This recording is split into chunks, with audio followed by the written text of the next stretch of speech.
for those who have careers that keep them out at sea for long periods of time. What is the creepiest thing you've seen out in the water?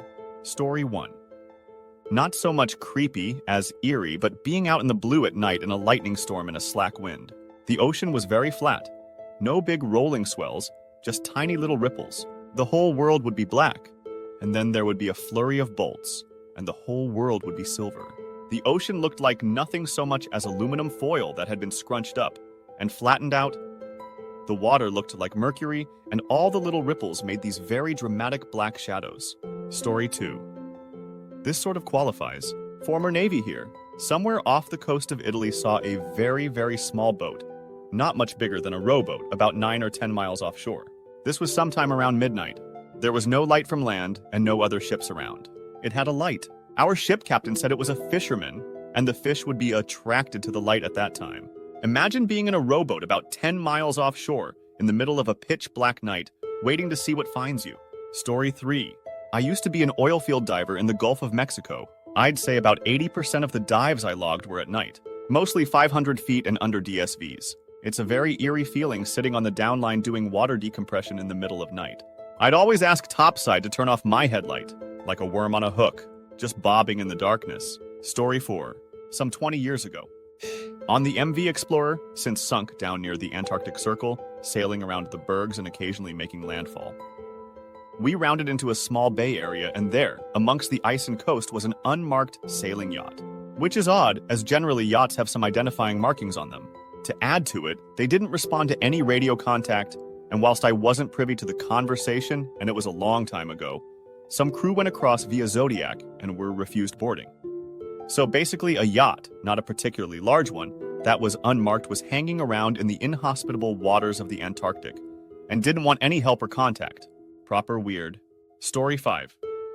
I was on a 32-feet speedboat and got caught by nightfall in between islands. No nightlights on the boat, navigating using GPS and depth finder. Captain knew the way like the back of his hand, since he'd sailed those waters since he was a kid.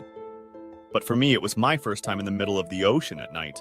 Pitch black but for the stars. As above and below, it seemed as if the boat was floating in the blackest void of the universe. Years later, I saw the movie Life of Pi and the scene where Pi is in his lifeboat floating in the dark among the stars, no above or below. It was exactly like that. I still have dreams about that night. The engulfing dark and the silence, that was not silent. Surreal. We made it safely to port. Captain fitted the nightlights on that boat the day after. Story 6. I worked on the sailboat one summer in the Bahamas, and something that you see a lot when you're in the ocean is kayaks and life jackets floating around. And you always radio them in, but they always just fell off a yacht or something, and it's never a big deal. Once we found a kayak floating, and it had a fishing rod in the rod holder, which basically meant someone was using it. Story 7. A dead human body. It was the tropics, and it wasn't in good shape. We turned it over to the authorities at the nearest land. There were enough teeth left to identify it by dental records. Here's hoping the man's family got closure. Story 8. In 20 years, the weirdest shit I've seen is other people that work out here. About 40% of the sailors like what they do and are good at it. Another 40% are good at it, but would do something better if the money was right.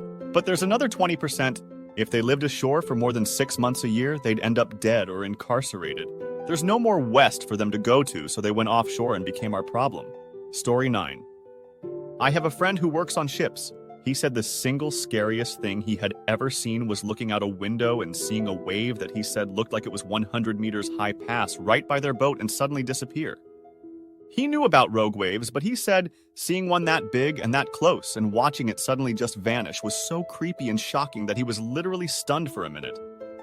Story 10. Contract Mariner. I disappear into the blue area for 6-8 months a year. Creepy? Not much, honestly. The sound of moaning steel due to slack tanks when you're rolling really hard can be a bit unnerving. St. Elmo's fire is pretty neat. Fata Morgana aka. The Flying Dutchman is pretty cool to see in real life.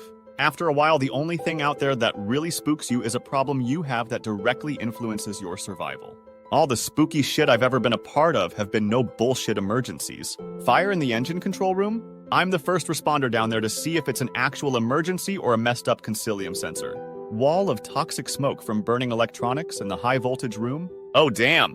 Have an emergency weather sortie because we are dragging anchor and rolling 30 degrees with 50 feet UKC and we're getting pushed toward the island?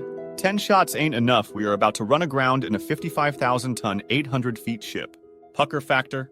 Oops, now we get the hookup to get the hell out of there. We immediately lose steering and propulsion? Good stuff. I've seen brand new million-dollar sport fishers capsized and bobbing around like a cork 1,000 miles from land.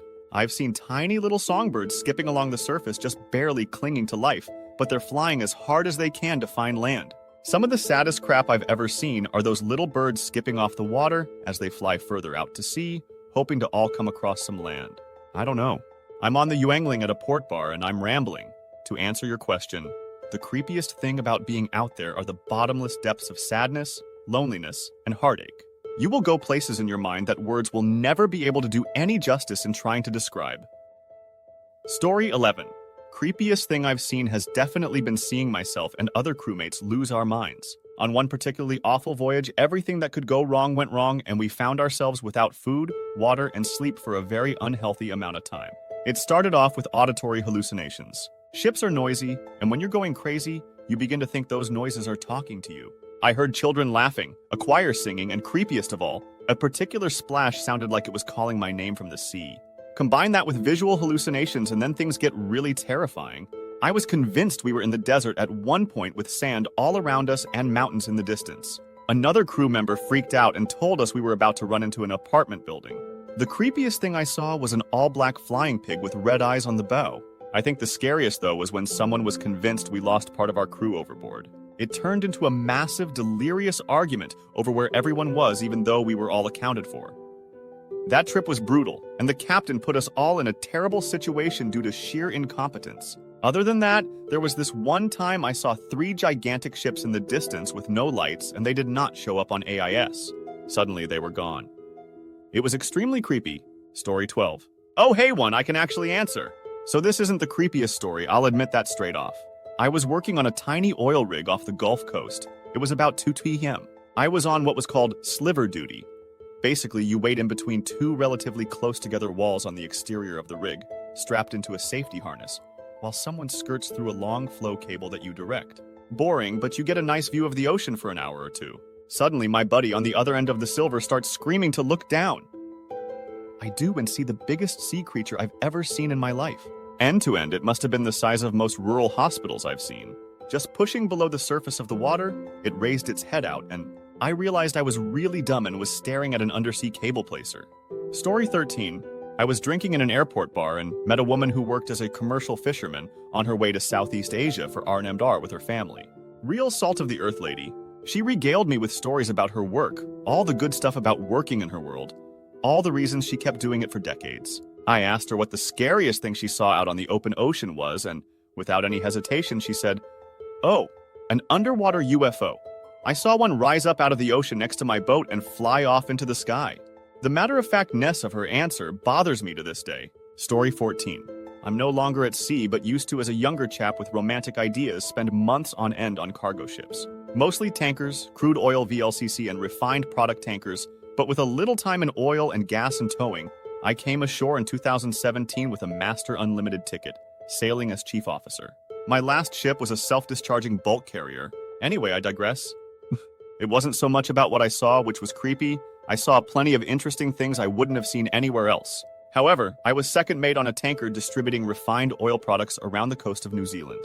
A yacht had sailed from a port on the east coast, bound for another port just down the coast a bit, but it had disappeared. Solo sailor on board, aside from his dog. Nonetheless, the search proved fruitless and it was suspended. However, for weeks afterwards, at about 1:30 a.m. in the morning, the Rescue Coordination Center would broadcast a plea at the end of the weather and navigation warning broadcast asking for the yacht to make contact if it could hear the message and was able to do so. I'd sit in the dark, chain smoking, and working on my 7th cup of coffee, looking out into the black, imagining the guy who's had a stroke or heart attack on board with the same broadcast playing out on his radio while his dog ate his face to keep from starving. Or imagining him having fallen over the side, imagining what it'd be like watching your yacht sailing indifferently off into the distance with your dog in the cockpit, pacing and agitated, unable to do anything about it. Knowing you were fucked and had a matter of hours, if that left to live before the cold got you or exhaustion. Or imagining the dog starving and dying on a yacht by itself, weeks later listening to the same broadcast in the dark. The places your mind goes in the dark by yourself. They found the yacht in the end. The dog was still alive. Story 15. I was underway from the port of Houston to Cartagena, Colombia. The vessel cuts all lights off on the outside of the boat, so it's pretty dark outside. I would always go and sit out on the deck and listen to my headphones and look at the stars. Well, one night, somewhere in the middle of the Caribbean Sea, I noticed a swarm of lightning bugs cross the boat. Totally blew my mind to see light out or nowhere. At least I think it was lightning bugs. On the same trip heading back to Houston from Colombia, I witnessed a satellite crashing. At least that's what I think it was. It steadily strobed and lit up the night sky and water for about 15 min till I couldn't see it anymore. And on a different trip, I was in the middle of the Gulf of Mexico. No moon, no clouds, no light pollution. The amount of stars that I saw made me cry. Never thought starlight alone could cast a shadow. Definitely mesmerizing. I still remember it like it was yesterday. Story 16. I was in the US Navy for about 10 years and have tens of thousands of miles at sea in an aircraft carrier. Countless nights on the flight deck in the middle of the night and middle of the ocean. Creepiest. A huge patch of the ocean glowing. Like nuclear waste in The Simpsons glowing. I've seen bioluminescent algae of a few kinds, and this was nothing like it. I've never seen anything like it before or since. Weirdest thing. Hundreds of miles out to sea from land, and there was a massive fire on the water. It was like the top of a gas refinery, but on the water with nothing under it but water. Flame going a few stories into the air. Saddest. A fellow sailor trying to jump overboard. He apparently got a Dear John email and pictures from his cheating wife and decided to end it. We were on the smoke deck. He bummed a cigarette, then asked the time. We said 2300. He replied, "Sounds like a good time to die." And in one motion tried to launch over the chest-high wall with an opening to the water below. Luckily, we were faster than him. We grabbed his legs and wrestled him down and laid on him and basically hog-tied him till the MA's Navy cops got there. Broke my heart because he was a good dude. I never saw him again. He got transferred off the ship shortly after. Not sure what happened to him, but I hope he's doing better. Funniest, 2 flying fish collide midair. I was smoking when we were in the Persian Gulf and saw the fish fly from a pretty far distance towards each other. I remember thinking, there's no freaking way they're going to hit them, splat splash. I was in tears laughing, but no one saw it. Everyone just thought I was a weirdo, but I got to see a miracle of nature. Story 17. Sometimes during nighttime, I have gone out of the accommodation, leaving compartment on board merchant ships, to breathe some fresh air or to take out the trash since the garbage station was outside. And when it is completely dark and the water is calm, you hear the splashing water against the ship's hull. Well, I can't explain why, but the ocean water was luring me, but at the same time you are terrified since nobody will find you if you fall overboard. So sometimes I was just staring at the water in the dark, and inside me was some struggle, like some part of me wanted to jump in, while the other was terrified that it would be a one-way ticket. Can't still find the explanation for this. This hypnotic, mesmerizing feeling I get, and at the same time the chills running down my spine that if I would fall in the water. It's game over for sure? Story 18. Not so much what I saw, but what I experienced. I was once underway in the Gulf of Alaska during a November gale. Waves were up to 35 feet with some rollers hitting 45. An uncommon occurrence on the diesel-electric ship I was on was a cycloconverter tripping. When this happened, the ship would temporarily completely lose power and propulsion until some electricians could reset everything. This happened during that gale. I simply can't explain how strange it is for the boat you're on to all of a sudden go so quiet that you can clearly hear waves slapping the ship and metal bending and flexing. Knowing you're completely at the mercy of the sea, knowing that if the ship lost its bearing and went beam, there was a real possibility of capsizing. It's easy to forget when you're at sea that the only thing keeping you alive is a bunch of steel welded together. At that moment, I was fully aware and it humbled me. Thankfully, we trained frequently for this and had everything fired back up relatively quickly. Another time I recall was when the ship took a rogue wave. They are absolutely real, and I believe they account for a massive number of shipwrecks. It was late at night and I was on the bridge. We were passing through a storm and were taking the waves off the bow with no visibility. As the ship moves, there's normally a pretty standard pattern. You ride up a wave for a bit and then you fall down the wave for a bit. Well, we started riding up a wave and got to the point where we should have been starting or riding down. But we just kept climbing and climbing, and then it happened. We started our ride down the back of this massive wave. All of us braced ourselves and tried to find something to hold on to, but we all fell to the deck anyway. Anything that wasn't secured for the sea fell down all around us. Manuals, tables, computers, printers, you name it. Our captain, who was sleeping, called up to the bridge asking if we hit something. It woke the entire crew up. Rogue waves are real and they're terrifying. I can't imagine being in a smaller boat or taking one of them broadside. Story 19. I was in a glass-bottom boat in the 1970s off the coast of Oahu. We were going out to see a pod of whales. The boat captain was a grizzled old Hawaiian sun, baked to the color of mahogany. It was an older boat, retrofitted with a glass bottom and bench seating. He was narrating over a PA as we left the dock. We motored out for about 30 minutes, and the view out of the bottom of the boat was disappointing. Just long streams of bubbles obscuring the view. Finally, he stopped the boat, and the view was simply amazing. The captain pointed out a pod of whales about 1/4 of a mile away. They were cavorting about, diving and jumping. The captain was explaining their behaviors, but keeping his distance. It was pretty cool. All the whales suddenly dived and disappeared, emerging moments later, right next to our boat. They were swimming all around us, diving and jumping and splashing us with water. Children were laughing. Everyone thought it was part of the show. They were right there, almost so close that you could touch them. The captain told us how lucky we were to see them up close. Suddenly, the mood changed when they started bumping up against the hull of the small boat. People were sliding all over the place. Some fell onto the floor. Children were crying. Most telling, the captain had stopped narrating and had a look of abject terror on his face. I remember thinking what it must take to make this guy scared. And as he looked terrified, we should probably be too. Suddenly, as quickly as they appeared, the whales disappeared. They were just gone. People picked themselves up and sat back down. Mothers consoled children. And we started back to the dock. The captain got back on the PA and tried to downplay the seriousness of what just happened, but there was a definite quiver in his voice as we headed back to shore. Story 20. A few things come to mind, but I have to say deadheads.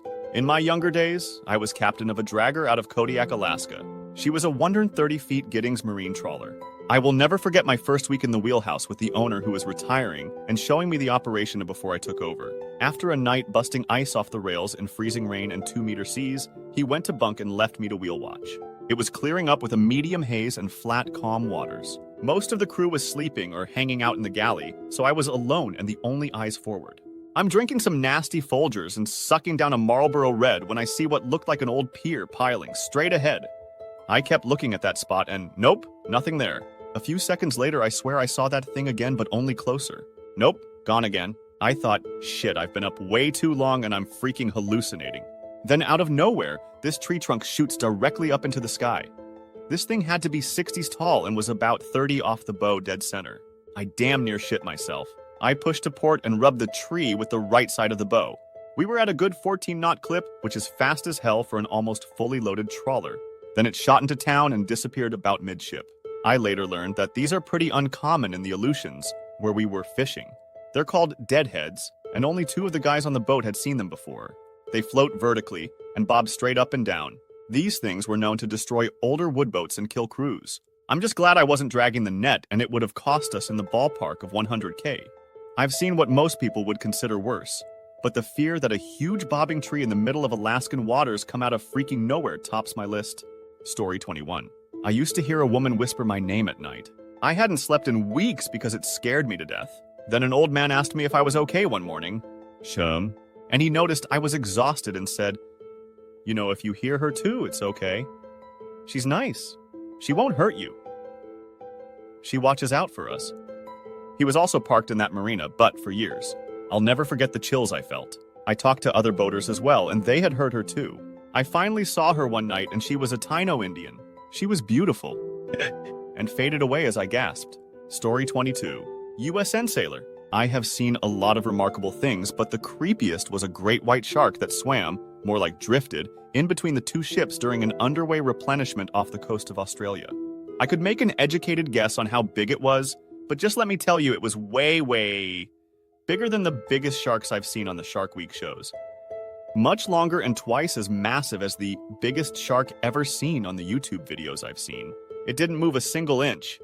It just floated, mouth open in between as everyone on the bridge wing exclaimed, "Holy crap!" Its teeth were as big as a man's head, and it had massive scars down its back and tail from a ship's propeller. I wouldn't have believed it if I didn't see it with my own eyes. Story 23. I sailed on the American aircraft carrier USS George Washington in 2000 and 2002. A couple of things I remember are pulling into Lisbon, Portugal for a port visit. Carriers can't pull pierside in Lisbon, so we had to take boats back and forth. I was looking down at the water and there wasn't a square inch that didn't have a jellyfish in it. We were sailing through a giant bloom of them, and all I could think of is if someone could survive if they fell in. The USS Cole was part of our battle group. We left her behind in the Red Sea while we went through the Suez Canal. Once we entered the Mediterranean Sea, The admiral went on the 1MC ship speaker system and told us that a rib boat had hit her and blown a hole in the side. About a month later, we were pulling into Palma, Spain, when a rib boat came barreling towards us. The security detail was called on deck and they were ready to blow them out of the water. The commanding officer quickly told them to not shoot. It turned out to be Greenpeace. For the next 5 hours, Greenpeace and hundreds of their friends circled the ship in their boats and jet skis. Those guys probably had no idea how close they came to getting killed that day. Sailing across the Atlantic, especially in the winter, can get intense. Carriers have advanced stabilization capabilities because the flight deck needs to be safe for landing. Even with that, there are times where the ship bobbed around like a cork. Story 24. Nothing too extensive like some of the stories here, but I worked as a tuna fisherman for a tiny bit, where I'd spend 3 to 4 weeks out at a time, taking around 3 days of 24-hour travel to get where me and one other person, the captain who was a 5th-generation fisherman, were fishing. So many stories of insane things that I could be here all night. But one was near the end of the season, and we pushed out farther than we should have, over 100 nautical miles, where we had no business being as a 37-foot trawler. And then we're caught in a bad storm. I had barely enough time to, very carefully, board up all of the windows before the boat started scooping when coming down one of the 12-feet waves. The first third of the boat dives underwater before popping back up, only to travel up another wave and do it again. And again. As waves get larger and things got worse. Basically, the captain and I stayed in the cabin, bracing ourselves with each wave, staring at the radar in hopes we could stay in the position of taking the waves head-on and avoid being capsized. After a few minutes and the fear that this 5th-generation fisherman was exuding, I just accepted that I was going to die there. And the experience of that acceptance and the event itself had a profound effect on my perception and the way I've lived life afterward. We eventually made it out and didn't say a lot to each other afterward. Lots of stories from that time, but this was the creepiest, I'd say. Story 25. So I've worked in hospitality, including on a private yacht. This is in the Baltic. We were not near shore. It's very late. I assume everyone else had gone to sleep, but I was not very sleepy after a pretty stressed day. The top crew helming the ship on the night shift was at an angle, and so could not see me. I went on the deck and just looked at the ocean. Do you know that very strange feeling when you sense that somebody is looking at you? I could swear that there was something just below the surface moving in pace with us. I don't remember how much time passed. It felt like a long, long time. I was just staring just at the edge of my eyesight, thinking that I would see something. I guess it could have been fish or some sea mammal, but it felt wrong. I wish I had a more interesting conclusion than that. I actually don't even remember going back to my cabin that I shared with 2 other stews. The next morning I didn't talk about it, but then a few days later I brought it up. No one thought much of it except one of the deckhands that had been working at sea for a long time. He said he had felt the same thing and seen the same thing several times, but only at night, and only when he was alone. I have no idea what to make of it, but I really feel in my heart it was not an animal. Story 26. Former commercial fisherman. One morning we had a Russian submarine surface about a quarter-mile off the stern with its periscope fully raised. We had a marine biologist from the state as an observer, and I'll never forget him saying, "Is that a damn submarine?" We were drinking coffee early in the morning when this happened, and the captain kinda just pretended it wasn't there. Didn't call it in on the radio or anything. In fact, we assumed it was an American sub as we were near a US Navy base. The Coast Guard showed up and started trying to hail the sub via the radio, which the captain had left on an emergency channel to listen in. I'll never forget our faces as we hear, "Russian submarine Viktor Leonov, please respond." Story 27. Was on a 2-week cruise on a huge ship, and one morning there was a ton of commotion coming from one side of the ship. It looked like a woman had fallen off the ship and was in the water below, face down in a summer dress, her hair sprawling around her as she lay face down and completely motionless in the water, bobbing up and down as she was carried by the gentle waves of the ocean. You think you're tough until you see some crap like that? People were crying, taking their curious kids elsewhere. Others were frantically trying to find staff to go rescue her. As it turns out, a woman had left her sundress and wig out to dry on her balcony the night before, and the wind that morning had blown it into the water. An announcement was made, and everyone was so relieved, and there was a lot of laughter. It was surreal to see everyone going from such worried, sad expressions. Some were outright bawling their eyes out, to completely in hysterics, laughing and hugging one another. I think we were all reminded of how precious life was that day, and it really was a huge relief. It was terrible in the moments where we thought it was an actual person. What made it believable is that you're up so high on this ship, it's hard to see details down below because of the distance along with the waves and water obscuring finer details.